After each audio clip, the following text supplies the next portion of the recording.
Deutéronome 12, les versets 2 au verset 3. Je lis la parole de Dieu avec respect.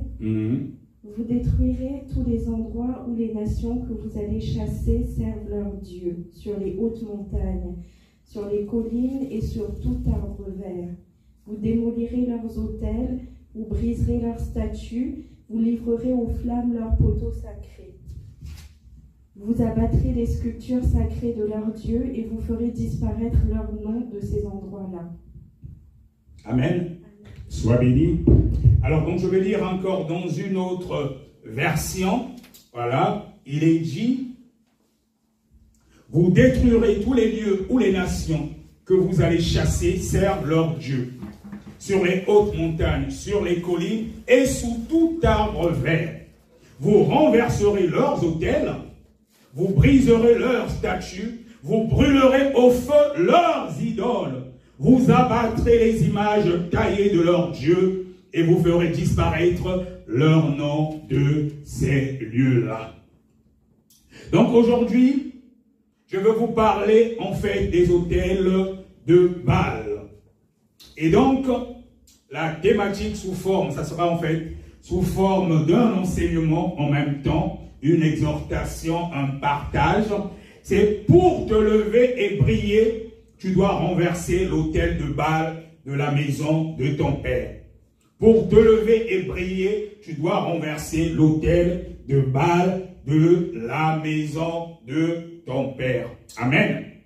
Parce que souvent, on a des blocages dans nos vies, on a des blocages dans différentes situations de nos vies. Ça peut être des liens de célibat, ça peut être des maladies incurables, ça peut être des choses qui ne changent pas à cause des autels de Baal de la maison de nos pères. Donc pour te lever et briller, tu dois renverser l'autel de Baal de la maison de ton père. Des fois tu tournes en rond, mais tu ne sais pas, c'est parce qu'il y a un autel de Baal qui a été bâti depuis les ancêtres. Même quand tu viens au Seigneur Jésus-Christ, tant que tu n'as pas renoncé à cet autel de Baal, tant que tu ne l'as pas brisé, les réclamations sont toujours là. Mais ce qui est bien, quand tu viens à Jésus, il t'a donné justement le pouvoir. Le Seigneur Jésus-Christ nous a donné le pouvoir de marcher sur les serpents, sur les scorpions, sur toute la puissance de l'ennemi. Et il est dit dans sa parole que rien ne pourra nous nuire. Même si tes ancêtres avaient bâti les autels, disant que tu ne te marieras jamais, que tu ne réussiras jamais, qu'il y aura des maladies incurables qui vont de génération en génération. Quand tu viens en Jésus, il est dit qu'à tous ceux qui l'ont reçu, il a donné le pouvoir de devenir enfant de Dieu. Quand tu deviens enfant de Dieu, tu as le pouvoir, tu as l'autorité. Mais quand tu connais les fondations, il faut doucement annuler cela. Parce qu'il est dit dans le livre de Matthieu 18, et verset 19, que tout ce que nous lierons sur la terre est lié aussi dans le ciel. Et c'est l'autorité que Dieu nous donne en tant qu'enfant de Dieu. Donc si tu es venu dans le Seigneur, tu as reçu le Seigneur Jésus-Christ comme ton Seigneur et Sauveur. Et si tu sens que tu tournes encore en rond, tu te lèves dans la prière, tu te saisis de la parole de Dieu. Tu dis, Père, ta parole déclare ceci. Et dans le nom puissant de Jésus, ce n'est pas normal que par exemple telle situation perdure dans ma famille. Dans le nom puissant de Jésus, tu as dit que ce que nous lions sur la terre est lié aussi dans le ciel. Par l'autorité que tu as dans ton nom, dans le nom puissant de Jésus, je déracine par exemple tel autel, je déracine par exemple telle fondation. Tu as le pouvoir en tant qu'enfant de Dieu. Le Seigneur Jésus-Christ nous a donné justement cette autorité-là. D'où l'importance de connaître les fondations. Si tu sais que dans ta famille, il y avait des adorations des autres. Si tu sais que dans ta famille, il y avait des histoires de totems. Il y a des familles où, par exemple, c'est des totems de serpents, c'est des totems de caïmans. Il y a beaucoup de choses selon les familles. Quand tu connais que c'est quelque chose qui régit ta famille, tu dois te lever dans la prière. Quand tu as reçu le Seigneur Jésus-Christ comme ton Seigneur et Sauveur, mais tu sens qu'une situation perdue, tu te lèves dans la prière et tu te bases par rapport à la parole de Dieu. Je te garantis que tu obtiendras gain de cause parce que le Seigneur Jésus-Christ n'a pas changé.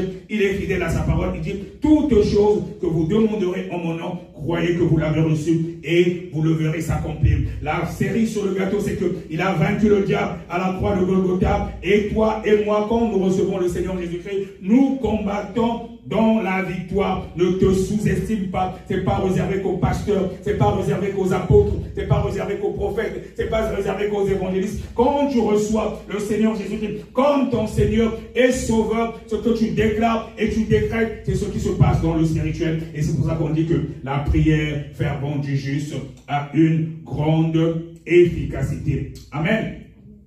Alors donc, je disais que pour te lever et prier, tu dois renverser l'autel de Baal de la maison de ton père. Alors, que veut dire l'autel de Baal?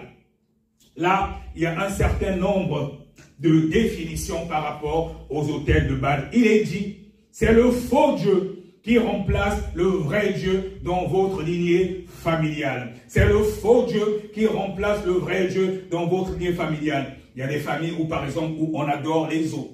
Il y a des familles où, par exemple, on adore les forêts. Il y a des familles, par exemple, où on adore les bois sacrés. Il y a des familles